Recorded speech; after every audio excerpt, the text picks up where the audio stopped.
Mr. Speaker, free contraceptives will save women hundreds of dollars and give them more freedom to choose. But the Conservatives want to block that. Will the government vote with us today to ensure that 9 million people have access to free contraceptives? Here I am again from the cheap seats with a few comments on something I don't think anyone is going to comment on.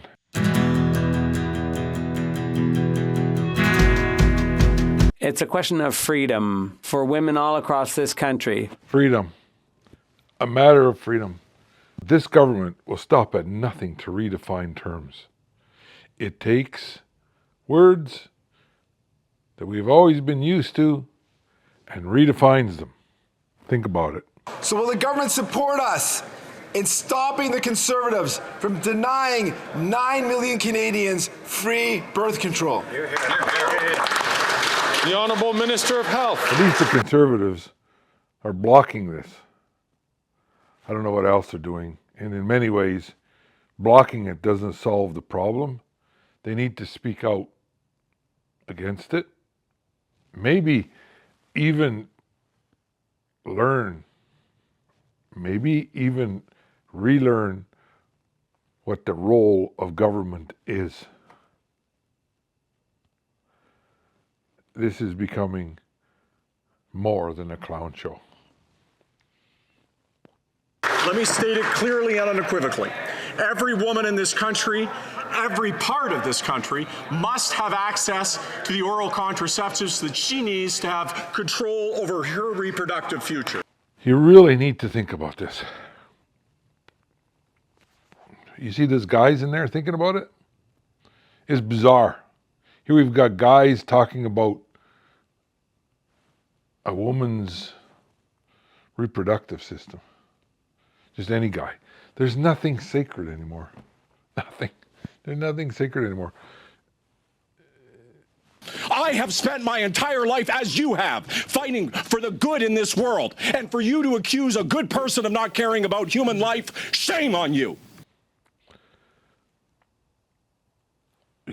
What does one even say? What does one even say?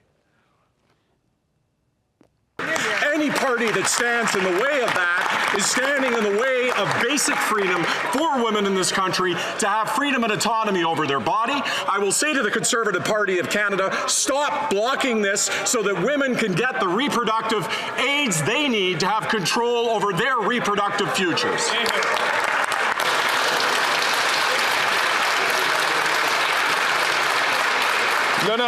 And the current Conservatives, although you see them, they don't clap or anything. They have nothing to say. And they have nothing to say. They're the same.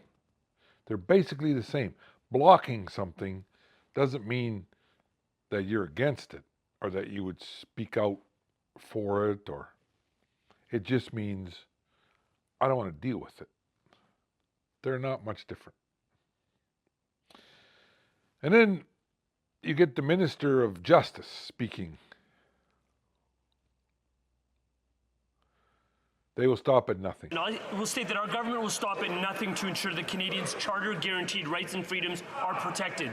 You cannot claim to care about freedom and then vow to strip certain people's freedoms away when it is politically inconvenient. And they won't stop at anything. They have an agenda which the Conservatives don't have.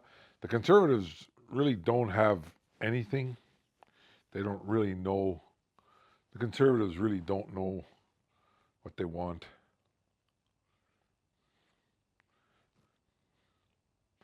The Liberals do. The left does. They want you. Your kids. They want you dead. It just wants you. That is not democracy, Mr. Speaker. The opposition has said they'll start with criminal justice matters, but where will they stop? Religious rights? Abortion rights? Abortion is a right. You can kill your unborn child. Abortion is a right. The Honourable Member of Peace River Westlock. Well, thank you, Mr. Chair, and I want to present a petition today signed by Canadians from across the country. These Canadians are concerned about the nearly 100,000 preborn children who die every year since the Morgentaler decision. Canada is only one of 2 nations in the world that have 0 laws protecting the preborn. They also note that a child's heartbeat begins when the child is 6 weeks old, and they are calling on the Government of Canada and this place to strengthen the protections for the preborn in Canada. Thank you, Mr. Speaker. For you formed my inward parts, you covered me in my mother's womb. I will praise you, for I am fearfully and wonderfully made. Marvelous are your works, and that my soul knows very well. My frame was not hidden from you when I was made in secret and skillfully wrought in the lowest parts of the earth. Our Justice Minister says he will protect all of Canadians' rights. Why don't you say it? The rights of the LGBTQ2 community, our government will always protect all Canadians' rights. It's a wake-up call that the Leader of the Opposition cannot and will not do the same. When the standards are gone, when the bases of a society are gone, when there's no power above you, then you become God. Well, not you, but the government becomes God. And you darn well better listen to them. And the Conservatives,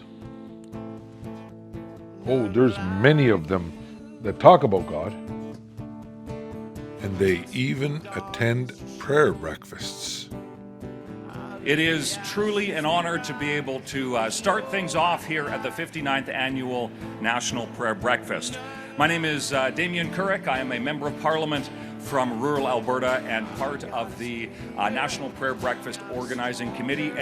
But unless we understand that there's a higher authority that tells us that to kill a baby is unrighteous, we will kill babies.